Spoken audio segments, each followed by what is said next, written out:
But let's go on over to Woody next. Woody, give a real quick intro, please. Yeah, is my mic working? It sure is. All right. Hi, my name is Woody Hooten. First off, I just want to say thanks for having me. This has been great so far. Everyone has been talking. Good food for thought. A lot of polish.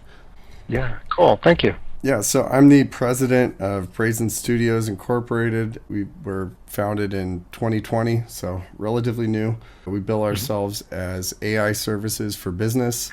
I personally studied cognitive science with a specialization in human-computer interaction based out of UC San Diego, the founding place of cognitive science in 1986. My interest was in AI. I was initially a computer science guy. I got a minor in that, but so yeah, I work as basically backup to any project that can use me. I've had a number of interesting contracts. I was placed on the M&A team at Salesforce working on the Slack acquisition, where I was working on bots. I worked at Lenovo, where I worked with their users, devices, and services group to put together an internal hackathon.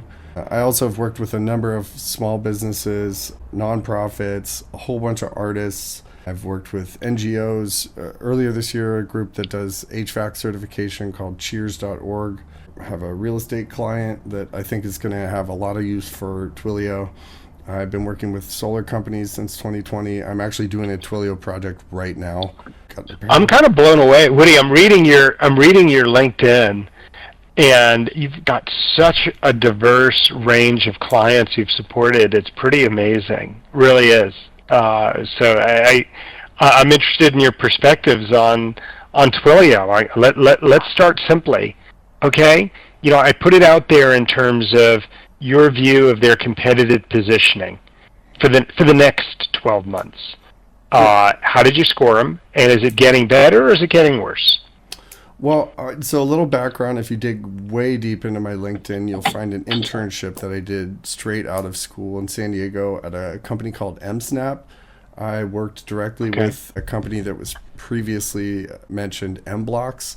I'd be, filling out PDFs and creating campaigns for short codes, and we serve that as a white label platform primarily to radio stations to handle things like text in song requests or polls or sweepstakes, things like that. So that's where I really kind of cut my teeth on the power of what at least SMS could do at that time, and then just started to understand what the global telecom scene looked like in terms of aggregation.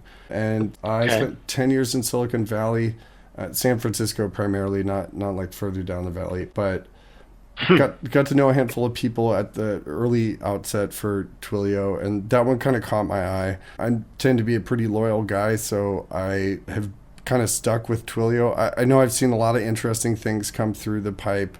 Dolby has a really interesting one that a handful of my artists want to use for music production because, trying to get someone in a studio is kind of annoying, but if you can have really high fidelity sound, then you can be doing editing and they can be recording and you can go back and forth without having to coordinate logistics. But that said, Twilio is great as far as I'm concerned because more often than not, I am utilizing it for sales engineering or customer support. And so as far as what the CPaaS has to offer, it's more than enough to keep that as my primary tool in the tool belt for that category. So what if you're putting this together and, well, I have to ask, you can find an alternative for, a third less. Well, that's a good point. I think it ultimately comes down to whatever the client is looking for. I'm not going to push it on them. And as far as I'm concerned, if there's a good set of documentation, I can make it work. But if they don't have an option and they're just saying, hey, how do we even do this? Twilio is my go-to. You said you're working on a project now. What's the project? So this is with a solar sales and marketing firm. They're trying to vertically integrate. So I do what are called ETLs quite often. It's extract, transform, load. And so they'll kind of point me at a data set or a type of data that they're looking for. And I will go ahead and write a web crawler, usually in Python, since that's kind of my core language of choice. And I go and rip all the data.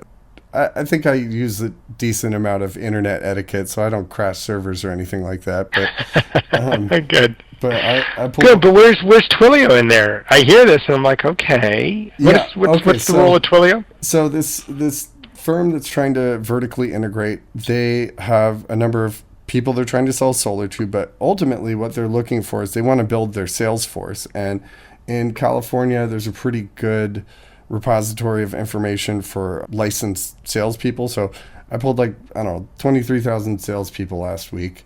And what they want to do is they want to optimize their outreach, first starting with a text message, and then, given some sort of response, they want to then go and make a call.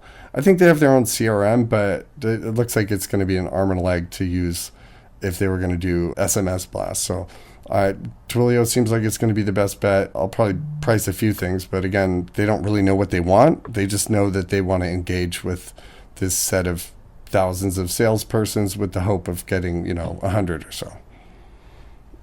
So it's a form of programmatic outreach Exactly. to try and recruit Yeah. some of these salespeople. Yeah, it'll be sort of a call to action. Say like, hey, do you have room in your schedule? Are you looking for more business?